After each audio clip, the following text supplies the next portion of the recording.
இன்னைக்கு நம்ம பிளாக்ல ஒரு 53rd எபிசோடு தான் பார்க்க போறோம். எபிசோட ஓப்பனிங்ல யூனோ அங்க ஆஸ்தா இருக்கிறத பார்த்துட்டு என்னடா கையில அடிபட்டு இருக்குது ஓகேவான்னு கேட்டா அதெல்லாம் ஒன்றும் பிரச்சனை இல்லைன்னு சொல்லிட்டு ரெண்டு பேரும் ஜென்ரலா பேசிக்கிட்டு இருக்கும்போது யூனோவோட அந்த வின் ஸ்பிரிட் இருக்குதுல்ல அது பார்த்தா என்னடா இது இந்த நாய் எப்ப பார்த்தாலும் என்கிட்ட பேசவே மாட்டான் மூஞ்சி உரன்னு வச்சிருந்திருப்பான் எவனோ ஒருத்தங்கிட்ட சம்மந்தம் இல்லாம பேசிக்கிட்டு இருக்கிறானே அப்படிங்கிற மாதிரி காண்டாயிட்டு நம்ம யூனோவோட கண்ணத்தையெல்லாம் பிடிச்சி இழுத்துக்கிட்டு இருப்பாள. ஸோ அதுக்கப்புறம் தான் ரெண்டு பேரும் சின்ன வயசுலேயே ஒரே இடத்துல தான் வாழ்ந்து வளர்ந்து உண்டு உருண்டு வந்தோம் அப்படிங்கிற மாதிரியான கதைகள்லாம் சொல்ல அதுவே சார்மியும் வந்துட்டு ஒரு கேக் மாதிரி ஒன்று மேக் பண்ணி அன்னைக்கு நீங்கள் என்னை காப்பாற்றினீங்கல்ல ரெஸ்கியூ பண்ணதுக்காக ரொம்ப நன்றி அதுக்கு இதை வச்சுக்கோங்க அப்படின்னு ரொம்ப வெக்கப்பட்டு கொடுப்பா. யூனோக்கும் சார்மி ஞாபகம் இருக்குதாடா ஆமா அன்னைக்கு இருந்த அந்த பிளாக் புல்ஸ் புல்லவோ அது நீங்க தானே சரி சரி ரொம்ப நன்றின்ட்டு அந்த கேக்கை வாங்கி சாப்பிட்டு இருக்க. என்னடா இது நம்ம கிட்ட தான் பேச மாட்டேங்கிறான் அந்த எவனோ ஒரு பையன் கிட்ட பேசுறான் அப்படின்னு ஆச்சரியப்பட்டா உப்பனா ஏதோ ஒரு பொண்ணு அவனுக்கு கேக் கொடுக்குது அதே உட்காந்து சாப்பிட்றானா அப்படிங்கிற மாதிரி நம்ம சார்மி கிட்டே அந்த வின் ஸ்பிரிட் சண்டைக்கு போக என்ன ஏதோ ஈசல் மாதிரி பறக்குது கம்மனு பொறிச்சு சாப்பிட்றலாமான்னு சார்மி அதை சாப்பிட்றதுக்காக சேஸ் பண்ணிட்டு இருப்பா.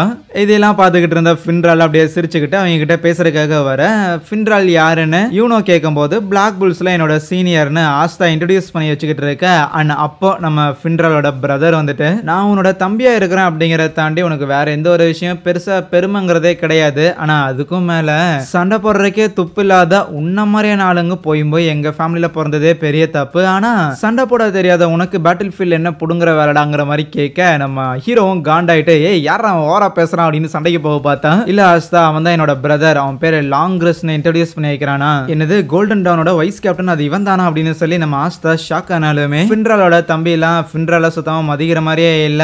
அப்பாவுக்கு அடுத்தது நீ இந்த ஃபேமிலியை வழி நடத்துவ அப்படின்னு எதிர்பார்த்தா வேலைக்கு ஆகாது போலயே அப்பாவுக்கு அடுத்து இந்த ஃபேமிலியோட லெகசியை நான் தான் கேரி பண்ணிட்டு போகணும் போலயே அப்படின்னு ஒரு மாதிரி நக்கல் பண்ணிட்டு இருக்கேன். ஆஸ்தா மறுபடியும் ஏ என்னடா பேசிக்கிட்டு இருக்கிற ஃபின்ரால் எவ்வளவு திறமசாலியான ஒரு ஆள் உனக்கு தெரியுமா அண்டர் வாட்டர் டெம்பிள்ல நடந்த அந்த ஒரு சண்டையில ஃபின்ரால் இல்ல அப்படின்னா கண்டிப்பா அந்த பேட்டில் எங்களால ஜெயிச்சிருக்கவே முடியாதுடான்னு எவ்வளவுதான் கத்தி கத்தி பேசினாலுமே அவன் பெருசா அதுக்கெல்லாம் அழட்டிக்கவே இல்லை. தோடா இவனை வச்சு பேட்டில் எல்லாம் வேற இறங்கிருக்கீங்களா அப்படிங்கிற மாதிரி ஒரு மாதிரி தான் பார்த்துக்கிட்டு இருப்பான். சரி உன் அளவுக்கு திறமை இல்லாம இருக்கலாம் அட்லீஸ்ட் உன்னோட மூத்த அண்ணன் அப்படிங்கிற அந்த விதத்திலேயாவது நீ மரியாதை கொடுக்கணும் அப்படின்னு மறுபடியும் கத்திக்கிட்டு இருந்தா என்னோட முன்னாடி பிறந்துட்டா மரியாதை கொடுக்கணுமா மரியாதைங்கிறத சம்பாதிக்கணும்டான்னு சொல்லிட்டு இருப்பானா. அப்புறம் ஃபின்ராலுமே ஆஸ்தா கிட்ட சரி சரி கொஞ்சம் காமாரு அவன் சொன்னதுல எந்த ஒரு தப்பும் கிடையாது இன்னும் சொல்ல போனா அவன் உண்மையதானே சொல்றான்னு ஃபின்ரால் அது எல்லாத்தையுமே ஏத்துக்கிறான். லாங்ரஸும் ஓகே ஓகே ஆல்ரெடி எதிரிங்க எல்லாரையும் நாங்களே காலி பண்ணிட்டோம் இன்னும் சொல்ல போனா எங்க ஸ்கோரோட கேப்டன் மொத்த பேரையும் முடிச்சிட்டாரு பிளாக் புல்ஸ் ஆன உங்களை மாதிரியான ஆளுங்களுக்கு இந்த இடத்துல என்ன வேலை. அப்புறம் ஃபின்ரால் சொல்லவே இல்லை பிளாக் புல்ஸ் சேர்ந்தவங்களாம் காசு இல்லைன்னு சொல்லிட்டு ஏதாவது குழந்தைங்களாம் பாத்துக்கிற டே கேர் எது நடத்துறீங்களாடான்னு நம்ம சார்மி சின்ன புள்ள மாதிரி இருக்கிறா ஆஸ்தா வேற குட்டி உண்டு இருக்கிறானா அதனால கலாய்க்கும் போது ஃபின்ராலுக்கு கோவம் வந்துருது. நீ என்ன வேணாலும் சொல்லு ஆனா என் டீம்மேட்ஸ் அசிங்கப்படுத்துற வேலையை வச்சுக்காதான்னு சொல்லிக்கிட்டு இருக்க. தோடா எங்க அண்ணனுக்கு சொரணலா இருக்குடா அப்படிங்கிற மாதிரி அவன் லைட்டா ஷாக் ஆக அப்போ அந்த 8 ஜெனரல்ஸ்ல யாகோஸ்ங்கிற ஒருத்தன் ஒரு ஜெல்லி மாதிரி சம்திங் வச்சுட்டு அட்டாக் பண்ண வருவான்ல அவனை சுத்தி இந்த தடவை ஏகப்பட்ட பீப்பிள் எல்லாரையும் வந்து அப்சர்வ் பண்ணி வச்சிருந்திருப்பான். ஸோ இந்த தடவை நீங்க டைரக்டா அட்டாக் பண்ணீங்கன்னா உங்க நாட்டை சேர்ந்த மக்களே சாவுவாங்க வாடா பாத்திரலாம் அப்படின்னு அவன் சண்டைக்கு வந்திருப்பானா. ஆனா லாங்ரஸ் பெருசா அதுக்கெல்லாம் ரியாக்ட் பண்ற மாதிரியே இல்ல ஒரு சில பேரை சாகடிக்கிறது மூலமா இந்த ஊரை காப்பாத்தலாம்னா அதெல்லாம் சாகடிக்கிறதுல ஒன்றும் தப்பு இல்லைன்னு அட்டாக் பண்ணலான்னு இருக்க. இருந்தாலும் ஆஸ்தா பையன் தான் லூசு மாதிரி பண்ணிட்டு இருக்காதுடா ஒவ்வொருத்தரையும் காப்பாத்துறது ரொம்ப முக்கியம்டான்னு கொஞ்சம் கூட டைமே வேஸ்ட் பண்ணாம நம்ம சார்மியோட ஆட வர வச்சு அதை ஒரு டிராம்போலின் மாதிரி பயன்படுத்தி ஃபின்ராலோட ஸ்பெஷல் மேஜிக் மூலமா எதிர்பாராத நேரத்துல பின்னாடியில இருந்து அவனோட ஆன்டி மேஜிக் சோட வச்சு அட்டாக் பண்ணி எப்படியோ இருக்கிற எல்லாரையுமே அவன் ரெஸ்கியூ பண்றானா. தோடா ஆஸ்தா பையா நல்லா சண்டை போடுறே அப்படின்னு யூனோ பாராட்ட என்ன மறுபடியும் இந்த யூனோ ஆஸ்தா பார்த்து சிரிக்கிறான் அப்படிங்கிற மாதிரி அந்த வின் ஸ்பிரிட் காண்டாயிட்டு இருக்கும். ஃபின்ராலுமே லாங்ரஸை பார்த்து இங்க பாரு என்னால வேணா உனக்கு மேட்ச் பண்ண முடியாம இருக்கலாம் உன்னோட ஒரு பெட்டரான ஆளா நான் இல்லாம இருக்கலாம் ஆனா கண்டிப்பா எங்க பிளாக் புல்ஸ் கோல்டன் டானை விடவுமே பெட்டரான ஒரு ஸ்குவாடா இருந்தே தீருன்னு சொல்ல அதுவே அவ்வளோ பெரிய மரத்துக்கு மேலே நின்றுகிட்டு நம்ம கேப்டன் யாமே சும்மா ஜென்ரலா பேசியிருந்திருக்க பாயிண்ட்டுக்கு வாடான்னு வில்லியம் கேட்கும்போது ஓகே உன்னோட மாஸ்க்கு கொஞ்சம் எடு எனக்கு லைட்டா சில சந்தேகங்கள் தீர்க்க வேண்டியது இருக்குமானா இல்லையே அந்த மாஸ்கை ரிமூவ் பண்ண முடியாதுன்னு வில்லியம் சொன்னாலுமே கமான் நீ எவ்வளோ கேவலமா இருந்தாலும் ஒன்று பார்த்துல நான் சிரிக்க மாட்டேன் அட்லீஸ்ட் சிரிக்க மாட்டேன் நம்புறேன் சரி உன் மாஸ்கை கழட்டுற அப்படின்னு கேட்டேன். அதுக்கு வில்லியம் ஓப்பனாவே கேட்டுறான் என்ன நான் வேற யாராவது இருப்பேன் அப்படின்னு உனக்கு சந்தேகமா இருக்குதாடான்னு கேட்கும்போது டெஃபினெட்லி இருக்க தான் செய்யுது ஏன்னா வில்லியம் கிட்டேயும் லைட் மேஜிக் இருக்குது இந்த அளவுக்கு பயங்கர மேசிவான ஒரு ட்ரீயை கிரியேட் பண்ற அளவுக்கு இந்த வில்லியம் கிட்ட மேஜிக் சோர்ஸ்ங்கிறது இருக்க செய்யுதுன்னா அந்த லிக்ட்டுக்கு இருந்த மாதிரியான ஒரு பாடி ஸ்ட்ரக்சரா இருக்கட்டும் வாய்ஸா இருக்கட்டும் எல்லாமே சிமிலரா இருக்கு. மேபி உன்னை நான் மீட் பண்ணி ஒரு 10 வருஷம் இருக்குமா ஒரு பேட்டில் ஃபீல்டில் தான் உன்னை நான் ஃபர்ஸ்ட் டைம் மீட் பண்ணேன் நான் ஒன்றும் கூட அவ்வளோ ஃப்ரெண்டாலாம் இருந்தது கிடையாது இருந்தாலும் உன்னோட முகத்தை நான் அப்போ இருந்து பார்த்ததே இல்லை அட்லீஸ்ட் இப்போவாது உன்னோட மாஸ்கை ரிமூவ் பண்றான்னு சொன்னா வில்லியமும் சரின்ட்டு அவன் மாஸ்கை ரிமூவ் பண்றான். பார்த்தா அவனோட கண்களுக்கு மேலே லைக் அவன் தலையை வந்து பயங்கரமாக ஏதோ தீயால் எரிஞ்சு போன மாதிரி இருக்கு. இருக்கிற எல்லாரும் என்னை பார்த்து பயப்படுறாங்க. ஸோ இந்த ஃபேஸை வச்சு அவங்கள அன்கம்ஃபர்டபுள் ஆக்கிறதுக்கு பதிலாக இதை மறைச்சிட்டு சுற்றுறதே பெட்டர்னு தான் நான் நினச்சேன்.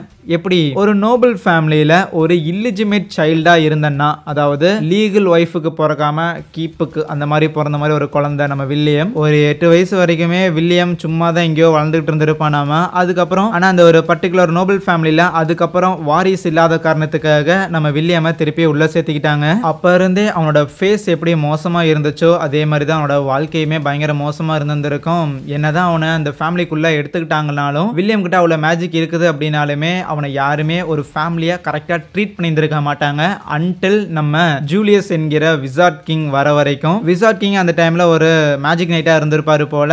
அவரு ஆஸ் யூஷுவல் எந்த மேஜிக்கை பார்த்தாலும் பயங்கர இன்ட்ரெஸ்ட் காட்டுற ஒரு நபர். உனக்கு இவ்வளவு பவர் இருக்குது அப்படின்னா கண்டிப்பா நீ உன்னோட அன்பாலையும் பாசத்தாலையும் நேசத்தாலையும் இருக்கிற எல்லாரையும் காப்பாற்றணும். அதனால நீ கண்டிப்பா ஒரு மேஜிக் நைட் ஆகணும்டான்னு சொல்லியிருந்திருக்க. என்னது என்னால மேஜிக் நைட் ஆக முடியுமான்னு வில்லியம் அன்னைக்கு ஷாக் ஆகியிருப்பான். இருந்தாலும் இப்படி ஒரு முகத்தை வச்சுக்கிட்டு நான் எப்படி மேஜிக் நைட் இருக்கிற எல்லாரும் என்ன ஒரு மாதிரி பார்க்க மாட்டாங்களான்னு கேட்க, உன்னோட முகம் இப்படி இருக்குது அப்படிங்கிற காட்டிலாம் நீ இன்செக்யூர் ஆகணுங்கிற அவசியம் கிடையாது. இருந்தாலும் உன்னோட முகத்தை பார்த்து உனக்கு இவ்வளவு வருத்தமா இருக்குதுன்னா அதுக்கு ஐயா கிட்ட ஒரு ஐடியா இருக்குதுன்னு அவரே ஹேண்ட்மேடா இந்த மாஸ்கை ரெடி பண்ணி கொடுத்துருப்பாரா. என்ன இவ்வளவு மொக்கையா இருக்குதுன்னு அவன் கலாய்க்க, டேய் கஷ்டப்பட்டு ராவும் பகலும் கண் முழிச்சு ஒட்ட வச்சிருந்திருக்கேன்டா, கொஞ்சமாவது என் முயற்சிக்கு அது மரியாதை கொடுறாங்கிற மாதிரி விசார்ட் கிங் கவலைப்பட்டு இருந்திருப்பாரு. எகைன் என்னதான் கலாய்ச்சிருந்தாலும் விசார்ட் கிங் தனக்கு காட்டின அந்த அன்பு கருணை பாசம் நேசம் இது எல்லாமே வில்லியமை பயங்கரமா மாத்தி இருந்திருக்கும். இன்னும் சொல்ல போனா விசார்ட் கிங்காக என்ன வேணாலும் பண்ணலாம் அப்படிங்கிற மைண்ட் செட்டுக்கு வந்திருப்பான். இவனோட ஃபேஸுக்கு பின்னாடி இப்படி ஒரு கதையா நான் கேள்விப்பட்டதே இல்லையா யாமி யோசிப்பாரு.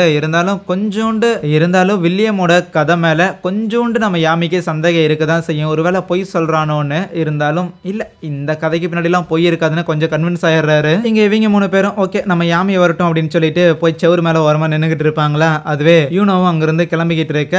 அப்போ அந்த லாங்ரஸ் இருக்கிறான்ல அவன், யூனோ பையா கோல்டன் டான்ல ஒரு மெம்பரா இருந்துகிட்டு போய் காமனர்ஸ் கூட எல்லாம் ஃப்ரெண்ட்ஷிப் வச்சுக்கிட்டு இருக்காதரா, கொஞ்சம் பாத்துடுறா அப்படின்னு சொன்னா, எனக்கு யாரு ஃப்ரெண்ட்ஸா இருக்கணும் அப்படிங்கிற விஷயத்த நீ சொல்லணுங்கிற அவசியம் கிடையாது. பிளஸ் அவன் என்னோட ரைவல்னு சொல்லும் போது என்னது அவன் ஒரு ரைவலா, எதுக்கு நீங்க 2 பேரும் ரைவல் அப்படி என்ன ரொம்ப இம்பார்ட்டன்டான ஒரு காம்படிஷன்ல 2 பேரும் போட்டி போட்டு ரைவலா இருக்கிறீங்கன்னு கேட்டா விசார்ட் கிங் ஆகிறதுக்காகன்னு சொல்லுவானா. அதை கேட்டு லாங்கரஸ் பயங்கரமா சிரிக்க ஆரம்பிச்சிருவான். என்னது விசார்ட் கிங்கா, என்னடே உங்களை மாதிரி சாதாரண ஆளுங்களால விசார்ட் கிங் ஆக முடியும்னு நினைச்சிட்டு இருக்கிறீங்களா? ஓகே புரியுது. அச்சீவ் பண்ண முடியாத ஒரு எய்மை வச்சுக்கிட்டு அதை அச்சீவ் பண்ணல அப்படின்னாலும் ஒரு விதமான ஷேம் ஒன்று இருக்கும். உங்களை மாதிரியான காமனர்ஸ்க்குலாம் அந்த ஷேமுங்கிறது ரொம்ப காமனான விஷயம் இல்லைன்னு சொல்லி கலாய்க்க, உனக்கு எவ்வளோ வேணுமோ சிரிச்சுக்கோ, கண்டிப்பா கோல்டன் டானோட அடுத்த கேப்டனா நான் இருப்பேன், அடுத்தது விசார்ட் கிங் தான் நான் தான் அப்படிங்கிற மாதிரி சொல்லிட்டு போவான். நம்ம விசார்ட் கிங்குக்கும் இந்த இன்ஃபர்மேஷன்லாம் போய் வந்திருக்கோமா.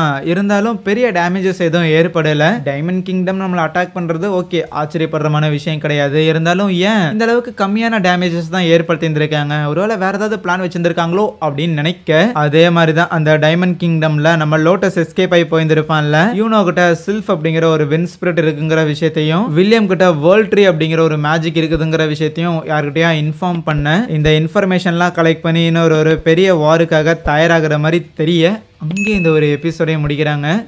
So thank you.